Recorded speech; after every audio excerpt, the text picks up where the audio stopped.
Hi, everyone. This is Dark Moon Podcast with Willow and Yerevan. In today's talk, Willow and I will be discussing the subtle and sometimes blatant misogyny that seems to prevail in the media, medicine, commerce, religion, politics, and many other areas. For centuries, women have been considered and treated like an inferior gender. Now, with the rise of radical neo-feminism, the problem of misogyny has actually seemed to worsen. Feminism is not the focus of this conversation, but is an element of what's going on around this issue. Much of the feminism of today has become so extreme and sometimes obnoxious as to lose sight of its original cause. And therefore, many men have attacked feminists as being the root cause of modern problems. What must be taken into consideration is whether feminism is actually the cause of today's widespread cultural dysfunctions in the Western world, or the result of the severe problems that came before it. This is not to say that women are the only victims in society, or to negate the issue of misandry that also exists. Misogyny is just one of many factors that has created wider and wider divisions and mental injuries between men and women, as well as in today's youth. Women are also guilty of doing great harm to each other in ways that they often fail to recognize. These are learned behaviors. We're going to explore the manufacturing of a problem reaction solution-based system that is specifically designed by the elite to keep us all fighting against each other, ignorant and fearful of breaking the rules that have been laid out for us. Misogyny is just one arm of an insidious monster that erodes at the human psyche, impairing our ability to both value ourselves and relate harmoniously with each other. In today's talk, we will also be exposing the links between astrological influences and subtle misogyny. So Willow, care to take it from here? Yes, thanks, Yerevan, for that great intro. And yes, just we're basically not here to get anybody's back up, but we are here to talk about some of the subtext and the subterfuge that's going on that is not necessarily touched on by, the highly charged movements of today. So what Yerevan and I would first like to also get clear is that when we're deconstructing the popular movements as what we see as constructs, we're definitely not negating the underlying issues that are sort of connected to those movements. So Yerevan and I both, for example, have some issues with the Me Too movement as far as it being maybe, well, from my perspective, maybe a little bit of a controlled opposition element where, you're getting celebrities involved and you're getting this big hype involved around a subject that needs much more diligent efforts and attentions than the mainstream media is going to, offer it.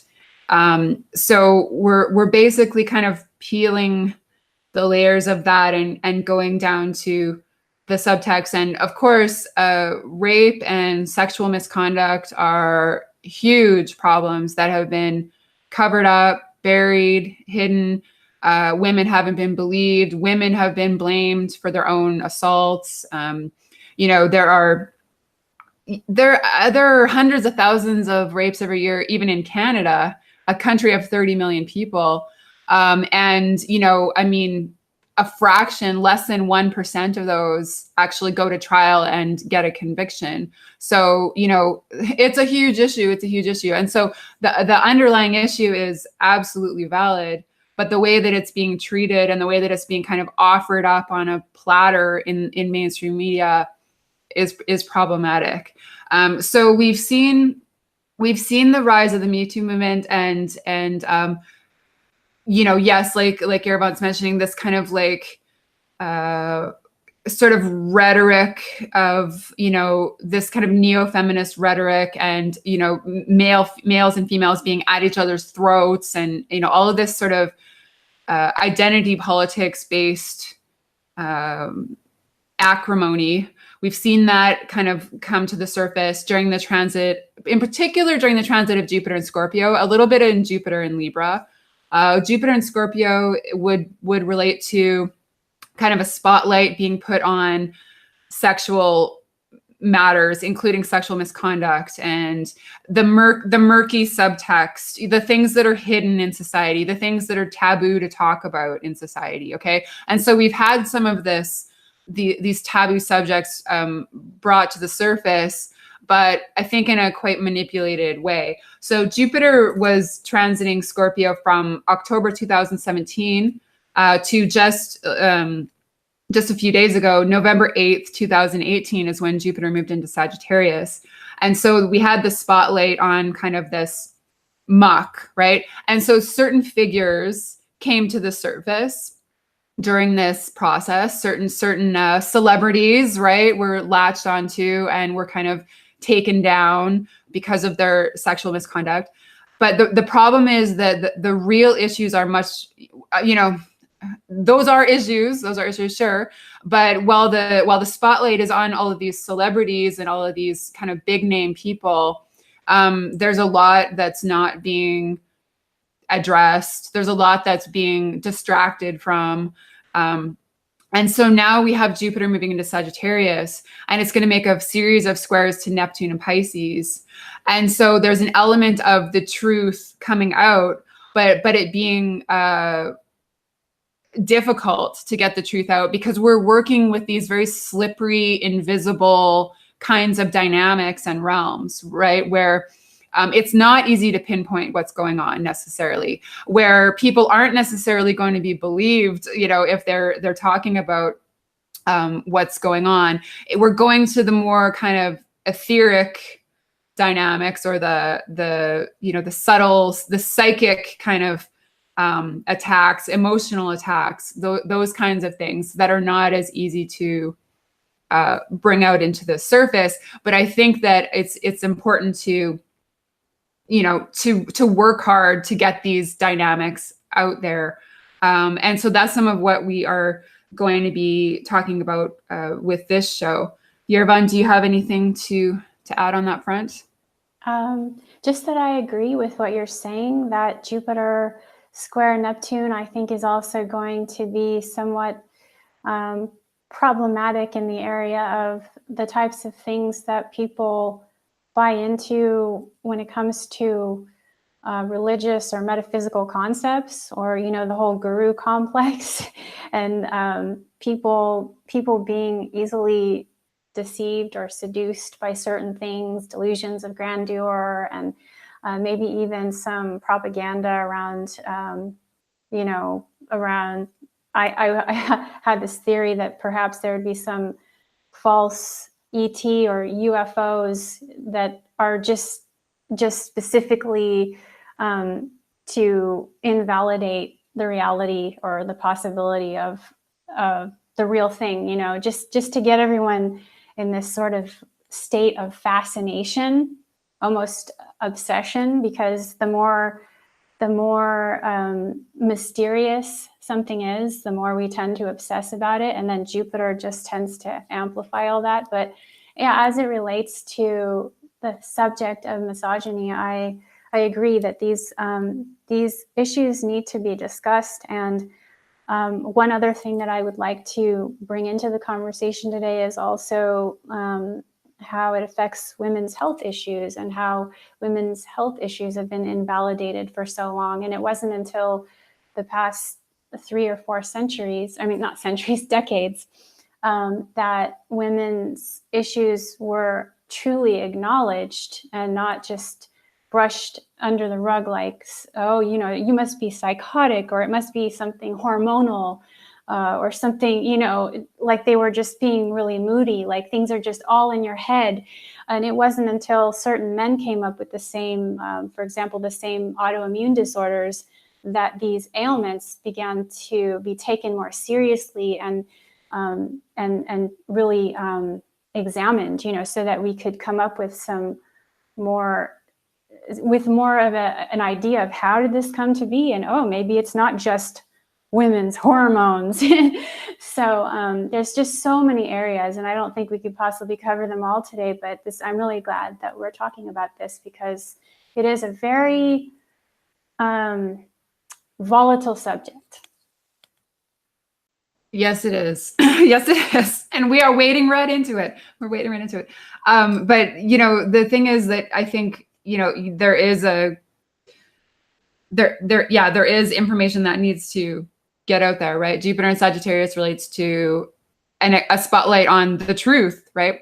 But as Yerevan's mentioning, it's not going to be easy to get the truth sort of out there because there are so many deceptions and so many distractions and so many what I wrote about recently, controlled opposition figures that people are sort of latching onto.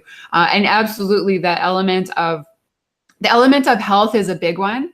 And I think in our talk today, specifically, we're sort of talking about the emotional and spiritual labor that has been traditionally done by women, that has been expected for free by women.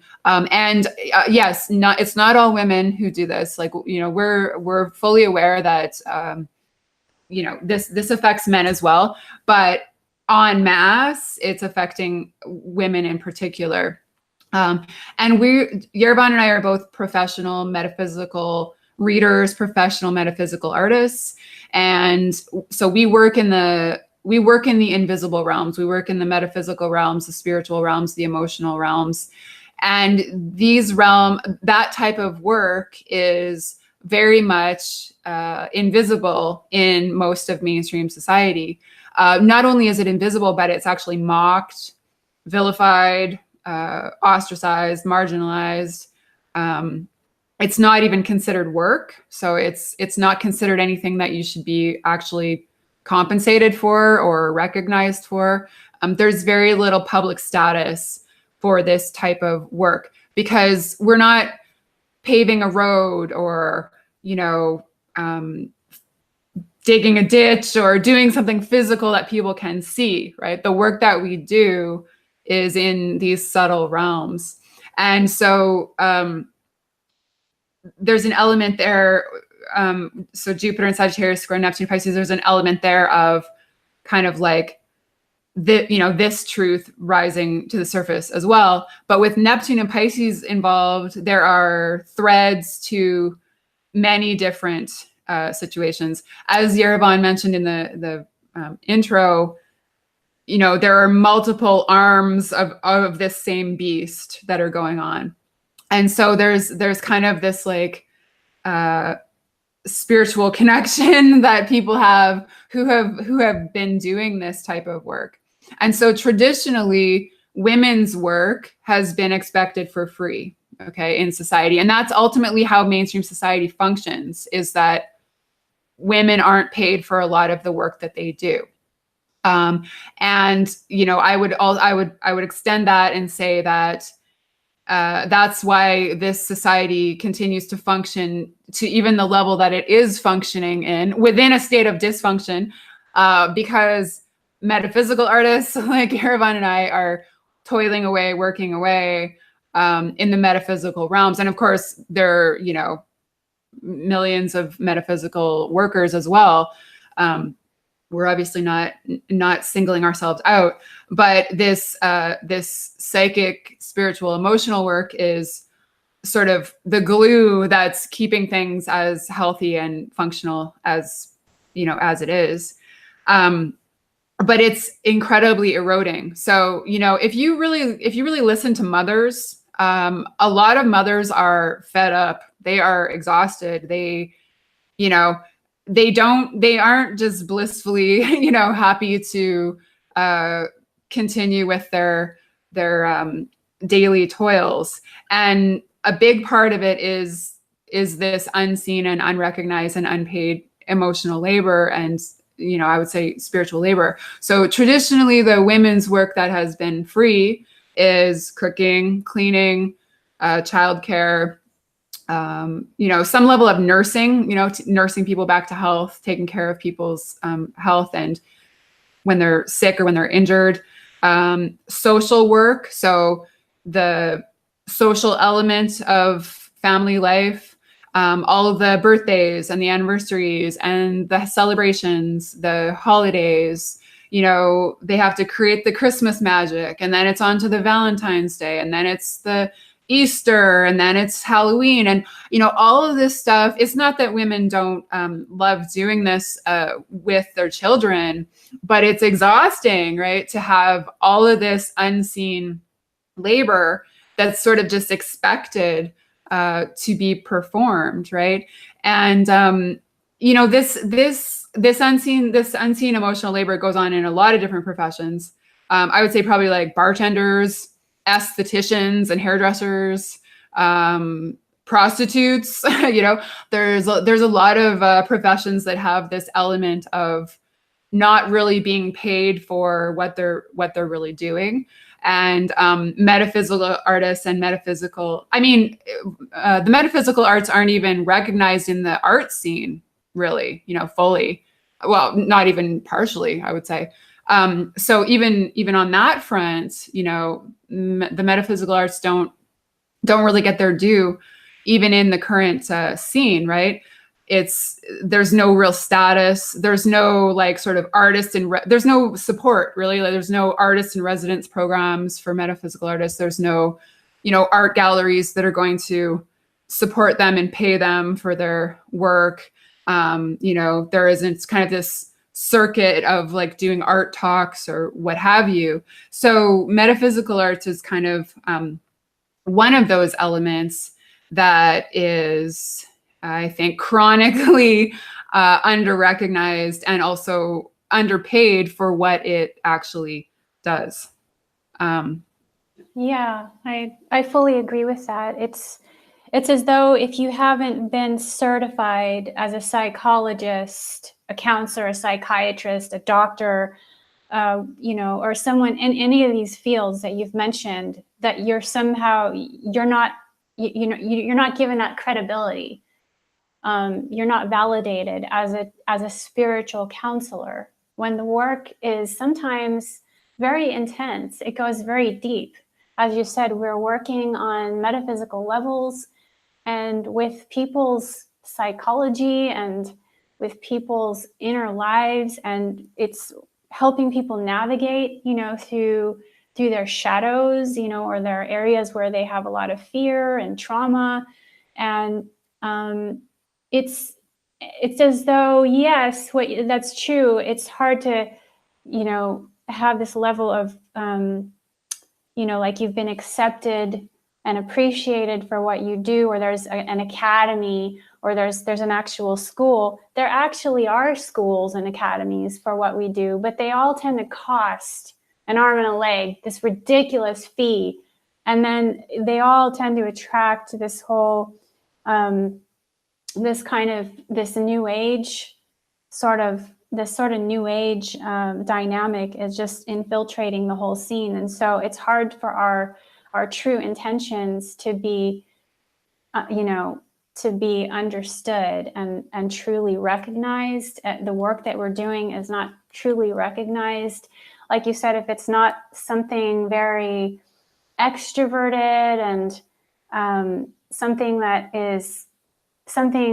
that the educational system and the legal system and all these, very structured systems have recognized. And I won't say that they're all masculine or that masculine systems are bad. It's just that this particular element of, I do think it is, feminine work in certain aspects of this.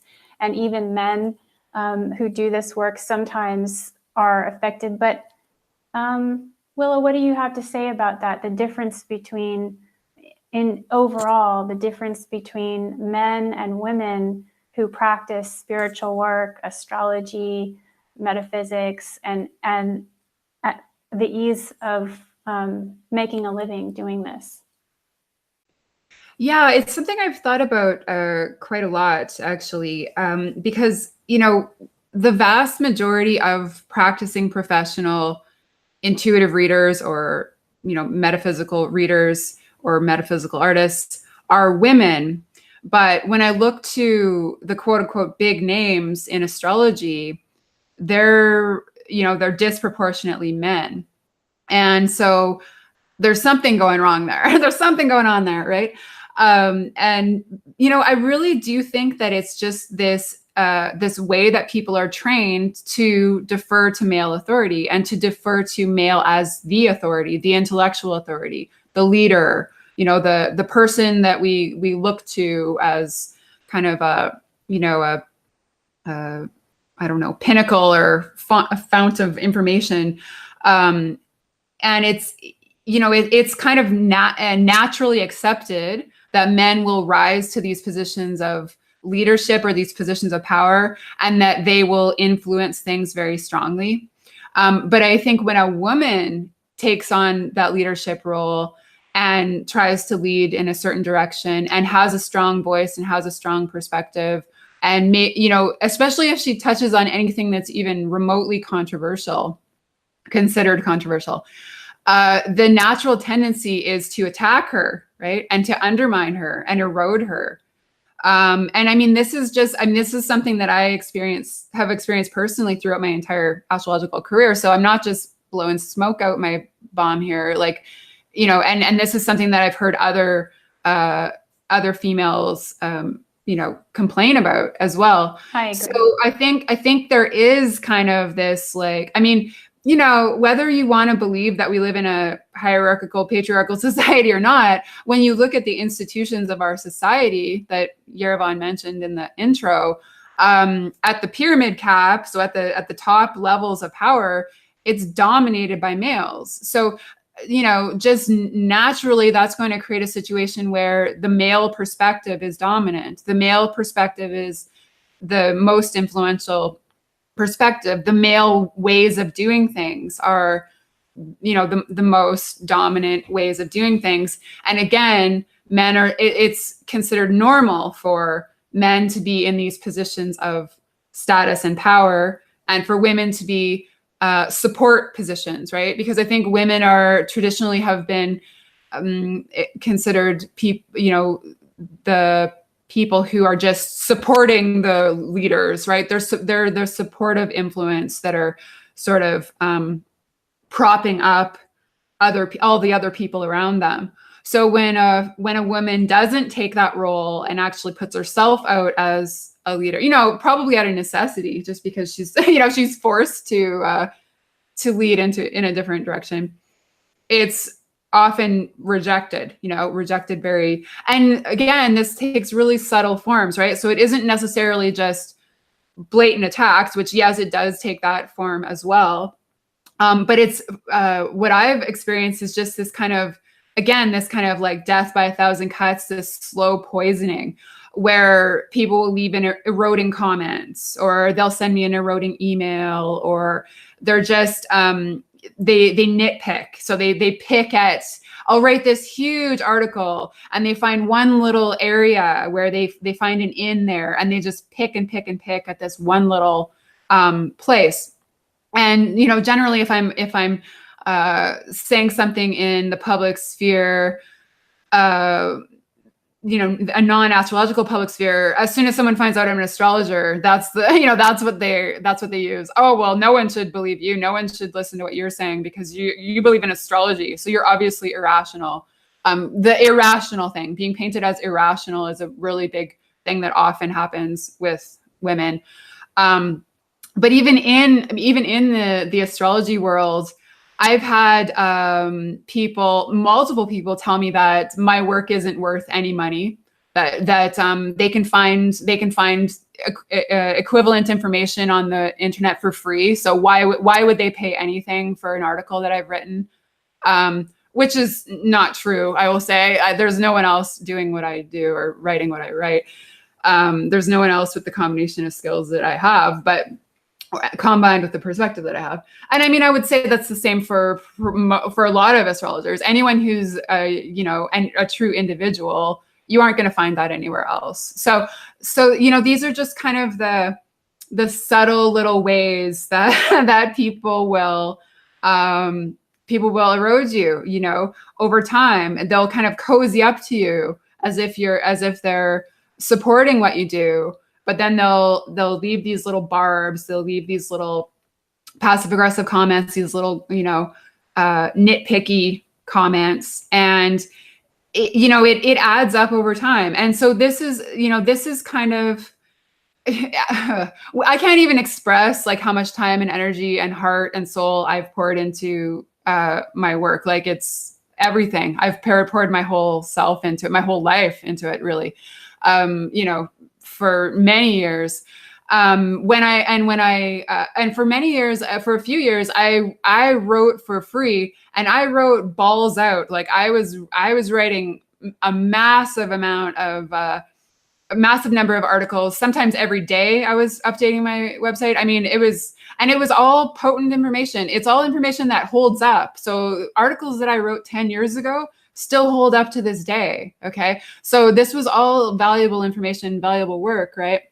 And I remember I had a suggestion actually from a reader that I start a patron program, because I was coming to the point where I couldn't do it anymore. I couldn't do it all for free anymore. I mean, again, in what profession are people expected to work for free? Like, in what other profession? You know what I mean? That's what I have to ask myself. Like, it's just mind-boggling the level of entitlement that people have for this type of work. But so I did. First, I started with a voluntary patronage, and I got some patrons, but then I was like, no, it's come down to the point where I have to make these longer, more in-depth articles, paid articles. Like, I just can't do this for free anymore.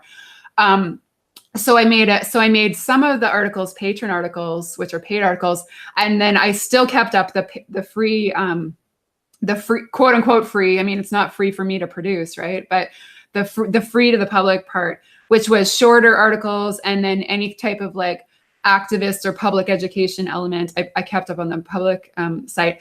And I got a huge amount of flack from people, again, that were just attacking me for even charging anything, for even asking anything for my work. And I was mind boggled. Like, these people were saying, oh, I've read your site for years, and I've learned valuable things for years, and basically, how dare you turn it into how dare you make it so that I can't read some of these articles? And it's like, you can read some of these articles, you just have to pay a tiny amount of money every month to read them. Like, it's just really crazy how this type of work is expected for free. And again, it's predominantly done by women. So, that I'd say that's one element of it. But the other element of it, I think, is it's this old Piscean era idea that spiritual work can't be made, is made profane or something if you charge any money for it, right? So spiritual work is supposed to be for free. But this is a really outdated idea, because previously, like, in centuries past, if you were a quote unquote spiritual person or spiritual worker, or that's what you did with your life, you were supported physically by doing that. Okay. So you lived in an ashram, or you lived in a nunnery, or you lived in, a priesthood, or you were, you had a little church, and the church folk paid certain amounts of money to keep your, to keep you alive, basically. Well, we don't live in a scenario where spiritual workers or metaphysical workers are living like that. Okay. So we had to come out of those institutions and come out into society, because that's where the real work is going on. That's where the like hardcore work is going on. So spiritual workers, there's this idea that, we're floating above like the necessities of physical life. No, we aren't, right? So we still have to pay rent or a mortgage. We still have to pay for, transportation and dentist visits, and we have to buy food at the grocery store. No matter how much food you can grow yourself, you're still going to have to buy some food, right? So we all have these requirements for physical life. but it's like not recognized that that's a legit, that that's a legitimate thing, right? Is that, this is our work. It is work. I mean, anyone who doesn't think that this is work has not done this professionally, right? Because it's, it's intense, it's energy intensive, it's labor intensive, it's hardcore work, right? A lot of the time. So the idea that we're not supposed to be paid for it is mind-boggling to me. Yes, I would have to agree that is the case, and what I have also observed. And it's ironic that you say you were attacked for raising your rates. You upgraded your services. You decided you were putting a lot of time and energy into this, so you decided to start asking for money, but you didn't demand it. I'm sure you asked in a polite way, and you said, if you would like to have an extended version of the information that I have to offer, please support my work by paying for the full package. And it's interesting that you were attacked, because I've seen men do the same thing and actually get applauded for doing so, and actually be, yeah, it must be getting bigger and better. And yeah, it's like, well, why is it that when you as a woman are doing that, you're getting all this flack? And I have to say, I've experienced some of that myself. And I haven't really had as many direct attacks, but I definitely have had a few. And just for being sort of a voice of dissent at times. And, also, like you said, Willow, a lot of times my work has not been considered in general. I mean, and this is just in general, by people who haven't even received a reading from me. The assumption is by people who, for example, ask me, what do you do for a living? What is your profession or your vocation, or who are you? What do you do? And if I tell them what I do, some people may have an immediate, respect or fascination. Oh, tell me more. But some people automatically make a judgment, first on my looks, then my gender, then the fact that this is not, oh, okay, that's not a legitimate thing. Oh, a reader? What's that? You read books? And it's definitely, I've gone through that whole thing that you explained about not truly being acknowledged for what I'm doing. And yes, in the past, before I knew better, when I considered myself to be a baby reader, like the first 5 years of doing this, there were people that sometimes would just, they would just try to squeeze all they could out of me and then not really want to pay a full amount. Or they would right off the bat say, can we just do a trade? Or can I just, all I have is this amount of money. And I'm like, okay, well, all I have is this amount of time then. Because why do you even approach me like that? What even makes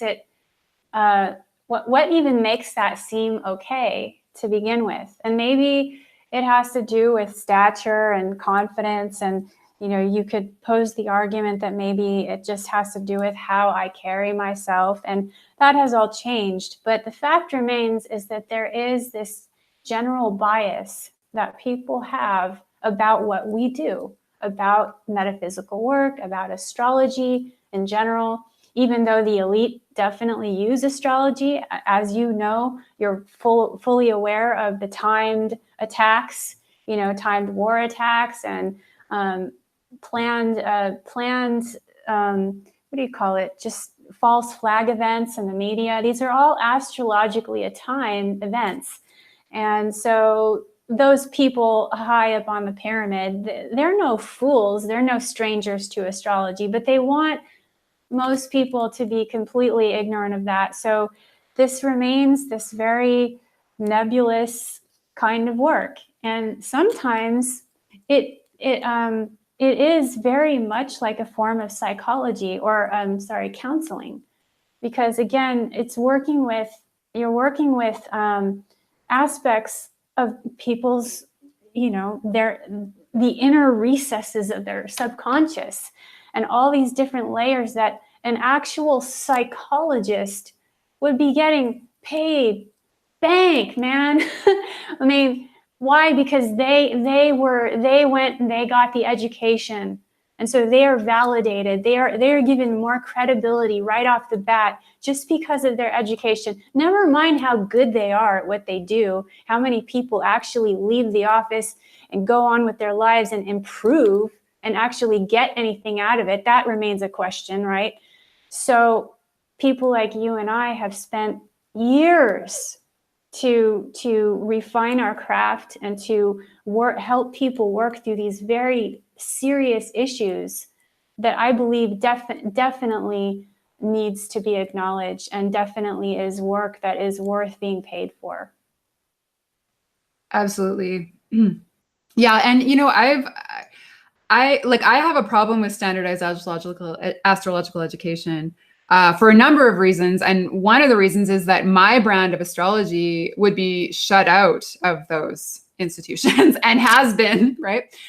So, I actually think that intuitive readers are probably, I'm biased because I'm an intuitive reader, but I actually think that intuitive readers are often the most powerful, most potent types of readers, because we didn't learn according to a certain textbook or a certain school of thought or a certain, guru or whatever. We've carved out our own paths, as autodidacts. And to me, that it has huge legitimacy. I saw, a fellow astrologer, Elsa Panazon, address this one time because she had a bunch of people, excuse me, telling her that, you should go back and get your psychology degree. You should become a psychotherapist. You'd make more money, have a better life, whatever.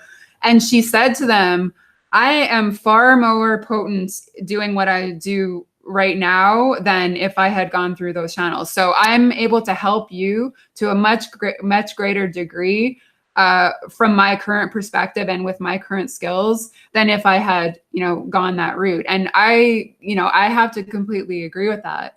And I think that, a big element of it is that over time, as Yerevan and I have done, good astrological work or good intuitive reading speaks for itself, right? So the people who have received readings, the people who have read articles that have been, extremely helpful to them, they know, right? They know the power of this stuff. They know that really this can't be taught in a educational institution. You can't teach these skills. You can't teach what we can see and express, right? At the right times, in the right ways. These aren't skills that you can these are skills you can maybe refine in those institutions. But this is something that is, a natural source, a natural thing that happens. So, it really is it's like concentrated therapy, really, is what a reading is. A reading can help people for years or possibly even the rest of their lives. There are insights in a reading that can change a person's life, really, for the better. It can change their course. It can stop them from making horrible mistakes in their lives, right? And investing time and energy in directions that they shouldn't be investing time and energy into. It can save people's lives, literally. And that's kind of the power that we know exists there, and that people who do have respect for this field and for this profession, they're aware of it. But it's definitely not recognized on a broader scale in the public realm. And it's it's just aggravating to be sort of head patted when someone asks me what I do for a living. I've spent, I've been a professional astrologer for 11 or 12 years, and this is daily. Like I said, it's an all or nothing kind of gig. Yerevan's been doing readings 20 years now. It's in her lineage. So, it's her birthright to do this kind of stuff. And to get head patted and to have people oh, that's really nice, but how do you make a living? What do you really do? And it's like, no, this is what I do. This is what I really do.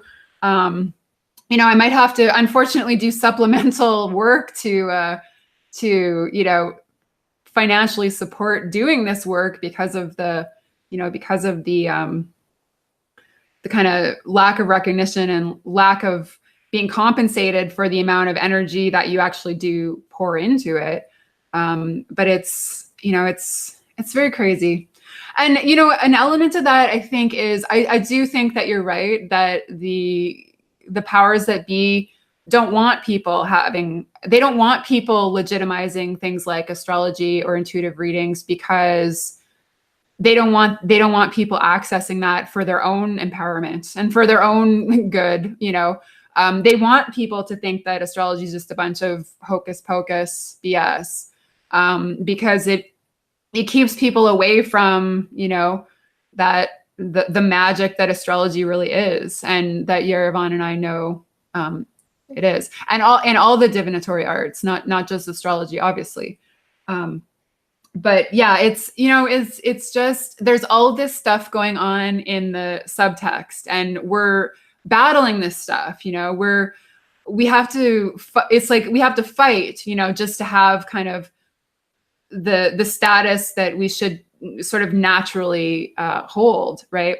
And I think that this kind of, again, is tied to that bigger subtext that women are dealing with, where it's just all these little hits, right? All these little moments where you aren't recognized, where you're undermined, where you're just, your time and effort is just expected. And this goes on all of the time, all the time. And women have just kind of learned to swallow it. They may not like it, right? But again, if you were actually calling this out on every instance, you'd just be painted as a troublemaker, because you'd be continually calling this stuff out. But all of these little hits, all these little erosions, all these little subtle attacks, they add up over time. And I think that this is what can kind of, this has the tie to the women's health element, which is that, I mean, this can actually draw people. It's an energy drain, right? To constantly be recovering from, being emotionally shredded, or being undermined, or not having the status that you've earned, right? And it can draw people into things like depression and anxiety, and drinking a few too many glasses of wine every night to just kind of blot it out. It can draw women into low energy, and probably there's a connection to, I imagine there's a connection to, like, autoimmune disorders with the emotional subtext that is not being addressed. It can cause physical ailments to have this kind of emotional and psychological subtext going on in just such a festering and gross kind of way. Yes, what you said about the roles that women have, or at least that was a thought that I had. You stated something earlier about women's roles not being quite properly acknowledged or appreciated or compensated for, just sort of expected. And maybe at certain times in history and in certain situations, that's okay if the woman is at least being taken care of, where she doesn't have to work so much. But there's all these arguments with the alt-right and the media and all these different political parties arguing about what women's roles should be. And this is where I get really agitated, because I'm not a traditional woman, but I'm also not a complete, I'm not a complete rebel to the whole traditional life. I think it's wonderful and beautiful if a woman chooses to be, a stay-at-home mother and take care of all those womanly, motherly things. But not all of us as women are cut out for that. Not all of us want that. Does that mean we're sluts, that we just want to sleep around and have an aimless life? And just, what if that's not even an interest? I have no interest in living that kind of life. And I am in a happy, committed relationship right now. And I really value certain aspects of traditional life. However, I just don't fit into the traditional role. So that means there's something wrong with me now? I think not. So again, it comes back to this whole situation where now, we have to work to make a living. Some people also argue that feminists have created this problem because they wanted to vote, they wanted equal rights, that feminists have now created this problem for other women, that now we are all expected to work much harder. But think about this for a moment. Not every woman has the luxury of having been proposed to, has the kind of beauty or status or even the health that anyone would want to deal with her in that way. So where is she left? But what if she's intelligent? What if she's a writer, a speaker, an astrologer? What kind of life? Then maybe she should be validated for that. If she does the work well, why not? So we have this really limited sort of view about women's roles and what their options are and what they should be and shouldn't be doing.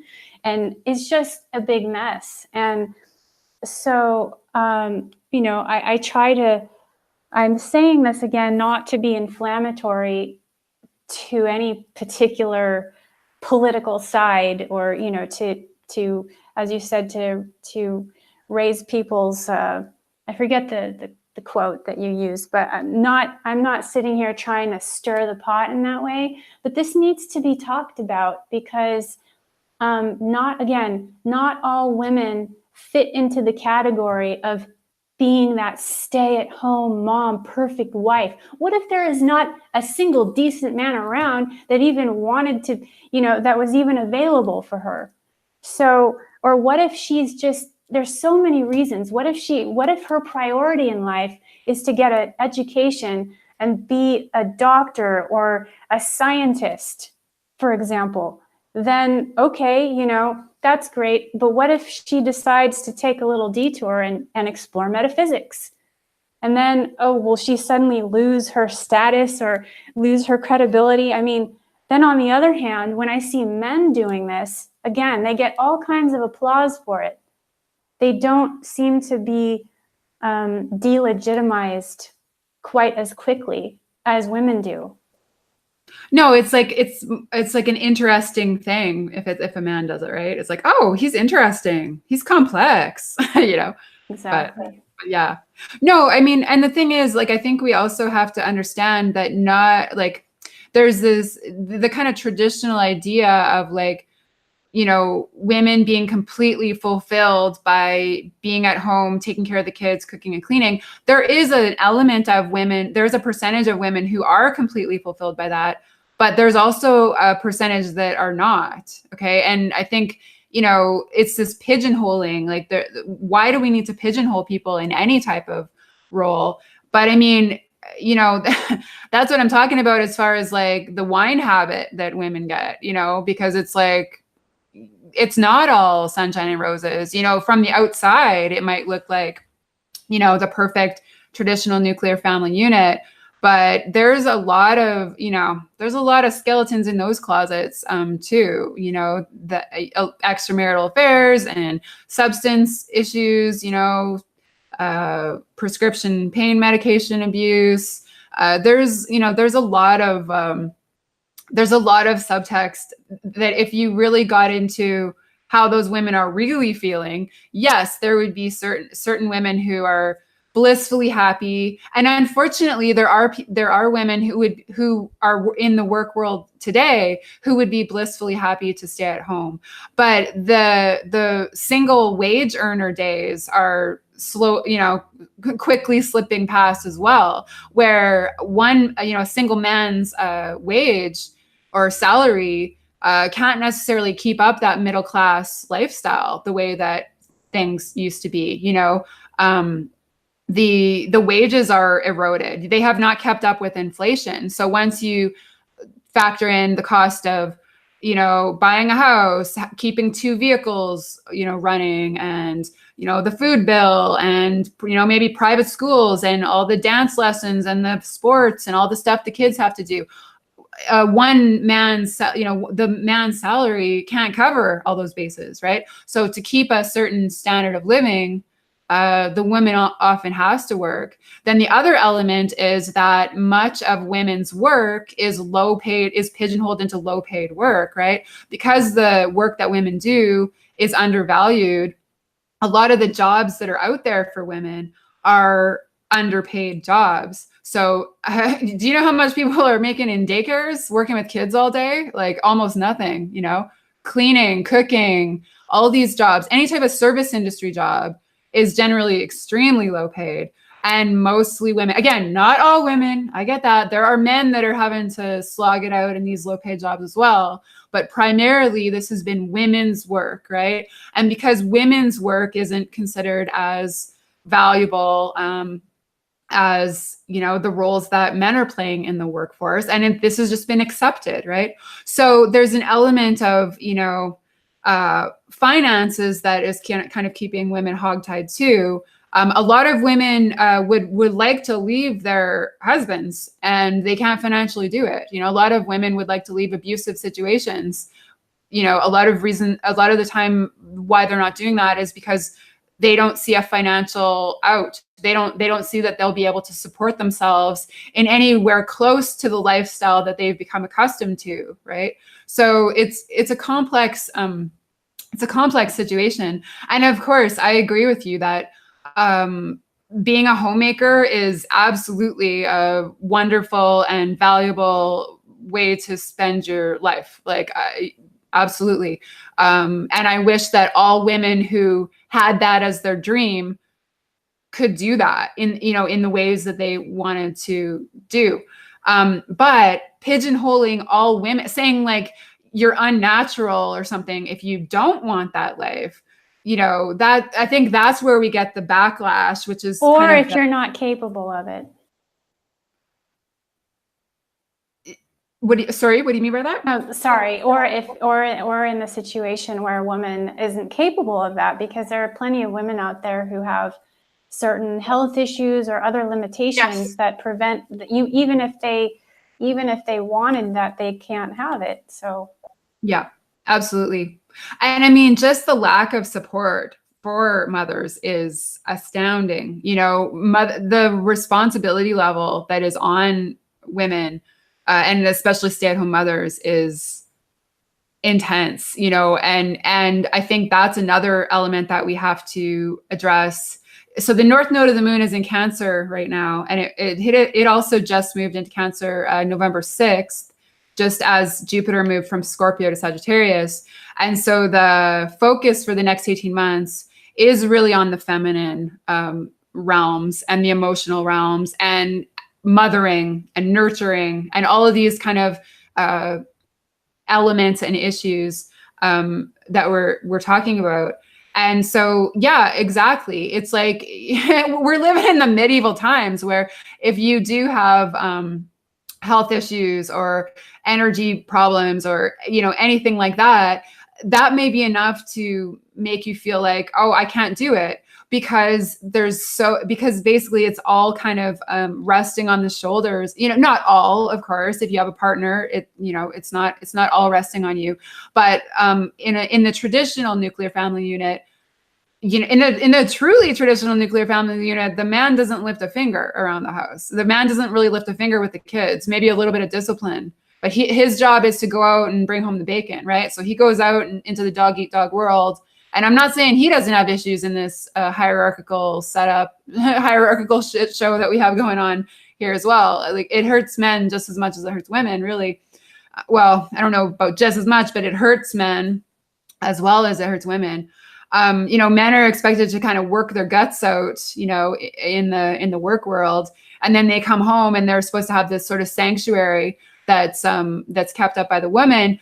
But for the woman, it's 24/7 work. Like you don't get a break from cooking and cleaning and taking care of the kids and running the kids to their activities and, you know, going to the PTA meetings and all of that kind of stuff. It's a constant, you know, treadmill. So I think even just looking at how isolated women are in that role and how isolated we've made all these kind of isolated nuclear family units that are all kind of supposed to be on their own, you know. And some women like that, some women thrive on that, but other women just literally break down under that. You know, and so the idea that raising children is kind of like a societal or communal thing as well, right? That there's this like communal support. I think that has kind of broken down in such a competitive society as we have. No one wants to look weak.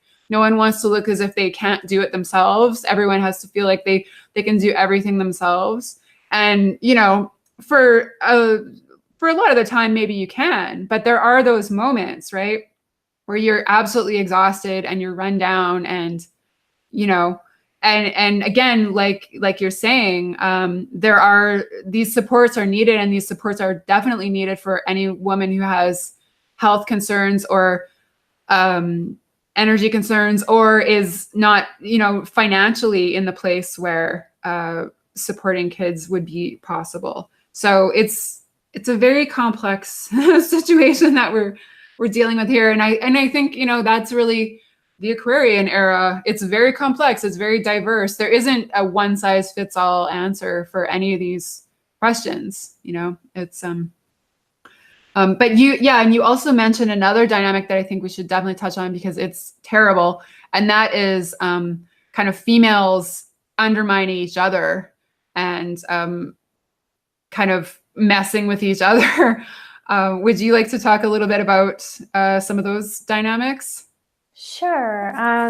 I think we could maybe start with the kind of female role models, if you could even call them that we have in the media and in the pop music world, many of whom I think are absolutely horrible examples for young girls and teenagers and young women, because they look up to these icons and they think this is, you know, this is cool and this is how they should be and this is how they should look and these are the behaviors they should adopt. And so those women, it's like they've sold their souls to the devil. They don't care about the impact they're having. I don't think they give a damn at a certain point, because I think the impact is extremely negative on the children of today.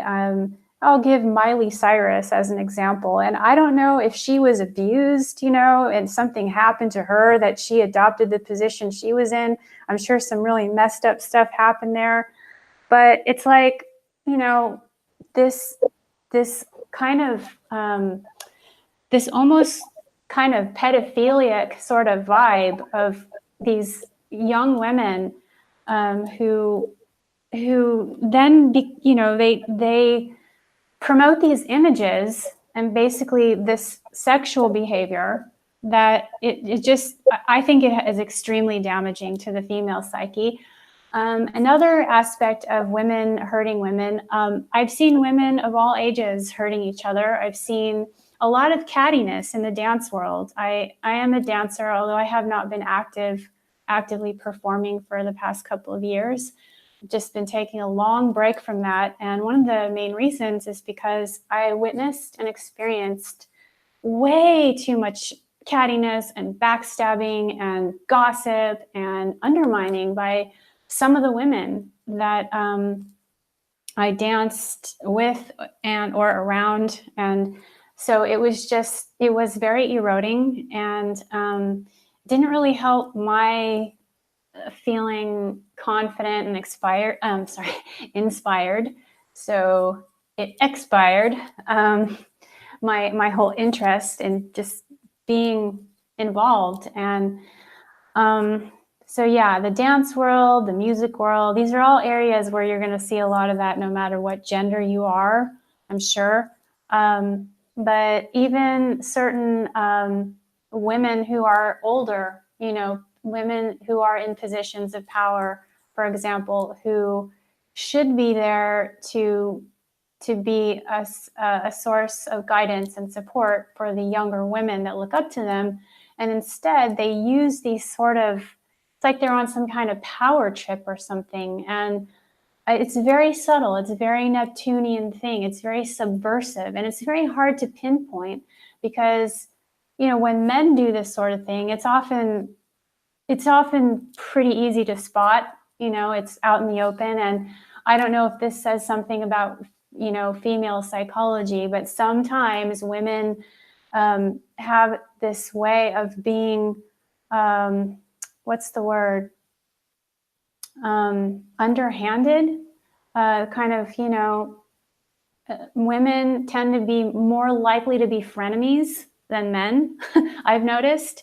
Yes. I've had far more female frenemies in my life than male ones because right off the bat, I know where I stand with the men in my life. And, you know, even if they're just making crude jokes, you know, they know, like, it's just, yeah, shut up, you know, laugh and then move on. But with women, it just seems like it's almost more hurtful in a way because, you know, they can sometimes make it seem like, and, you know, when I was younger, I was a lot more open-hearted, and I will even say gullible.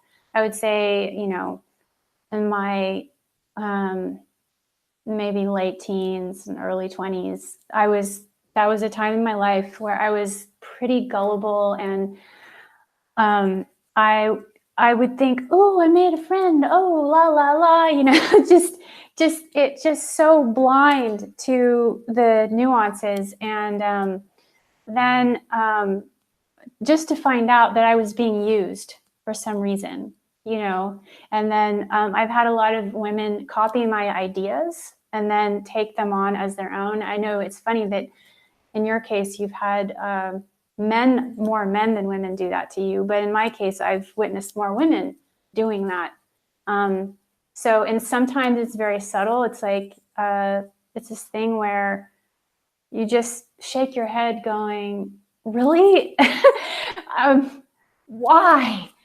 You know, I mean, it is, again, it's this very subversive thing. And I don't know. This is also another extremely volatile subject, but definitely worth at least touching on. Oh yeah. I mean, I don't even know how volatile is it because I think people are well aware that women do this to each other at this point. Women are known for, you know, how kind of underhandedly vicious and kind of passive aggressive they can be towards each other.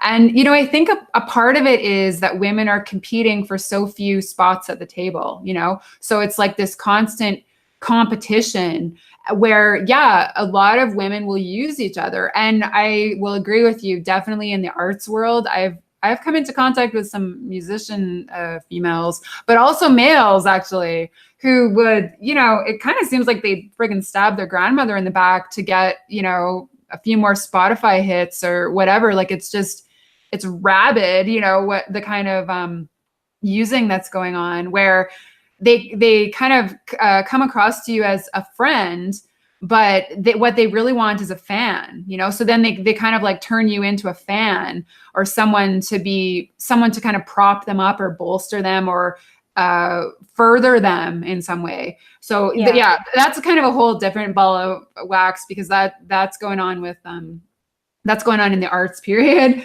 But as far as like the competitive urges, you know, I think women are definitely taught to compete for the male gaze, compete for male attention, male approval, because we are living in this world where, you know, at the top, in the pyramid caps of all of our pyramid schemes of power, you know, you'll find mostly males. And so if you're trying to kind of strive for any type of status, you are kind of looking to kind of like step on the other females that are competing with you to get to that, you know, that approval scenario. But yeah, it's something that definitely needs to be outed, I think, a little bit.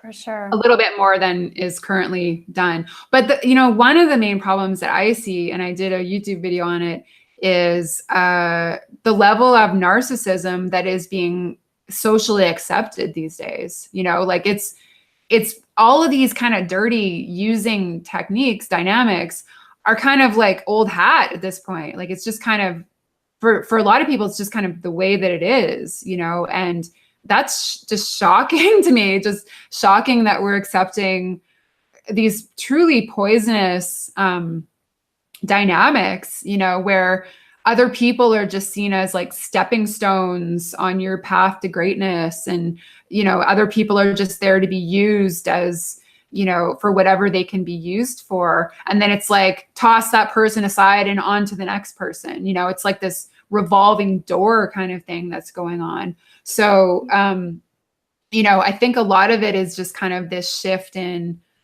with, just kind of the proliferation of the digital age and social media and the internet and cell phones and digital cameras, and everyone's so much more aware of their image and their physical looks than they ever were before, before this. Yeah, that makes me, that's something I want to touch on when you said women are competing for a spot at the table. This whole trend is teaching women to rely on their looks to get ahead in life. And that's just so eroding for the other women in their lives, because we in a way, we each set examples for each other. I mean, it's like if one woman does it, oh, I guess, we inspire each other, or the opposite. And I mean, nothing wrong with being beautiful and not being afraid to show it, but it's just when there's an overemphasis on all the Snapchat and Instagram selfies and and looking hot and all this stuff. It's fine if you do, but don't let that be the driving factor. And that's all that sells. It's like, it's terrible. Like I've been a person who's always been very careful not to use my looks in any type of way, because I know what it's like to be the bullied, chubby, unattractive kid. So I would never want to make anyone feel less than just because of something so stupid as how I physically look. So I always went out of my way to like develop other areas of my life and other areas of myself, and to value other areas. So now when I was hoping that's the direction that human society was going to take, that there would be less emphasis on physical looks, because it's just so stupid. Like people can't help the way that they look, really, and it's just some kind of, I don't know, like genetic thing that happened. Like I just don't get why there's so much value put on it, and why people get so much attention for physical looks, and why they get special treatment at all, because of how they look. So it's a very hollow, shallow kind of thing. And I'm sure a lot of like models and actresses will tell you that it's not the path to happiness to be valued strictly for your looks, right? But yeah, it's really rampant, and it's really, really eroding, I think, to place, to value yourself because of how you look, and to value other people because of how they look. It's like mind-boggling, really.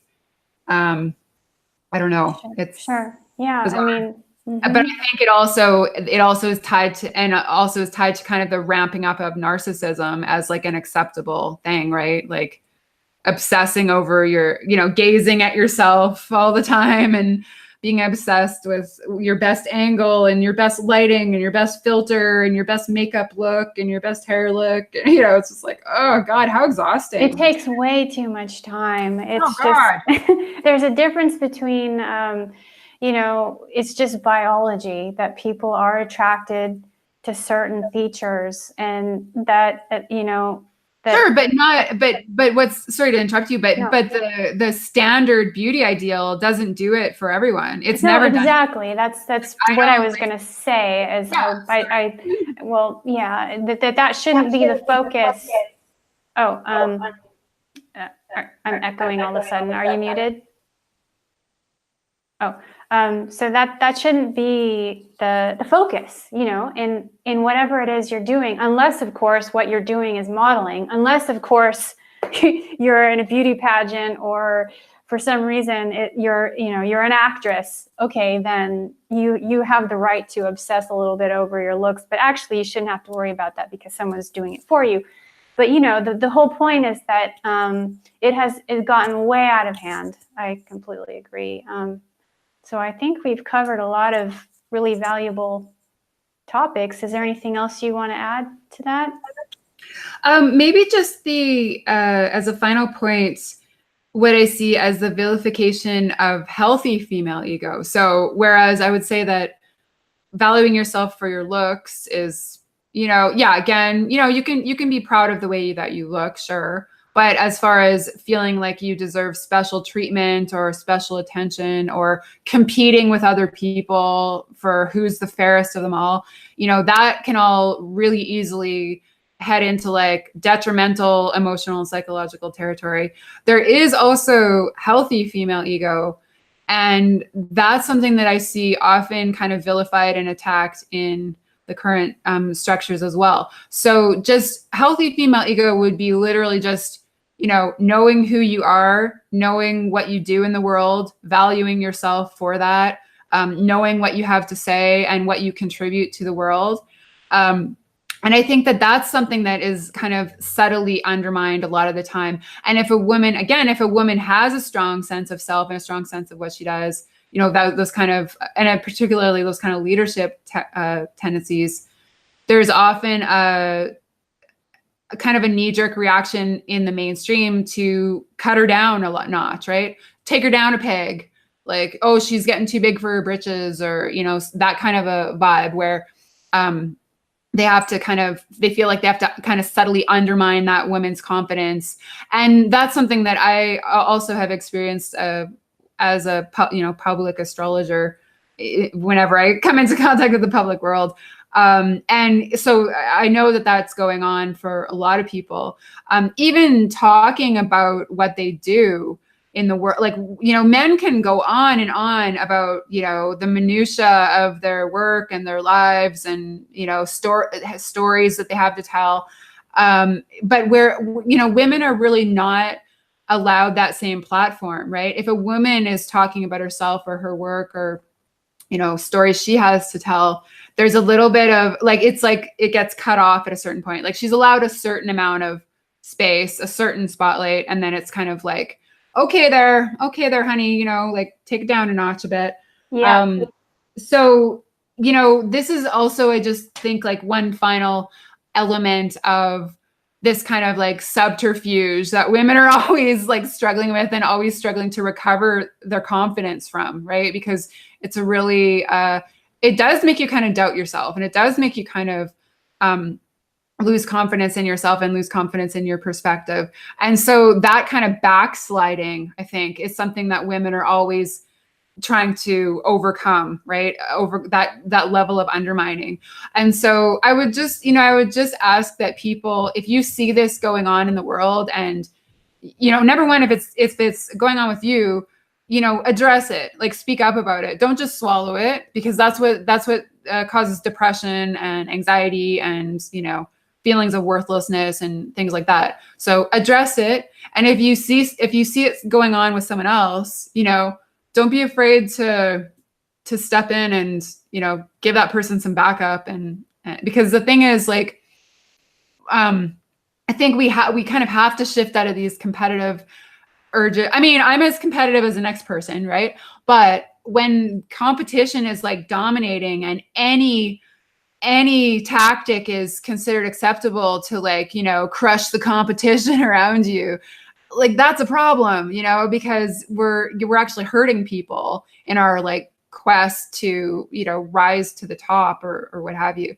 So I think that, just starting to address some of this subtle stuff. And again, Jupiter in Sagittarius square Neptune in Pisces is kind of a slippery time where a lot of this is hard to pinpoint. It's kind of slippery. And it's easy to discount. It's easy to say, oh, no, that's not what's happening. Gaslighting, that's going to be a huge element of Jupiter and Sagittarius square Neptune and Pisces. Oh, you're crazy. I don't know why you're having this reaction. You're nuts. Like, I don't know, you're irrational, you're hysterical, all these things that have been tossed women's ways, right? So I think that, again, with the North Node in Cancer, the emotional subtext really is kind of our prime territory to be working with. And we're living in a really emotionally sick society. We are. When you really get down to how people are actually feeling on a day-to-day basis in their lives, a lot of times it is not good. Okay. And readers like us, we address that territory. We're in those realms. We have people coming to us with kind of their deepest, darkest feelings and their real, kind of the problems that they don't necessarily just share with anyone. So we're aware of this subtext, whereas in the mainstream world, it's usually just glossed over, or again, just like completely, discredited, right, as not important or not going on, or, oh, that's just a women, that's just a problem, you're on your reg, or something stupid like that, right? So the next 18 months with this North Node in Cancer, we really do have to be looking at some of these subtleties that are going on. So anyway, that's about all. That's the final thing that I would say there.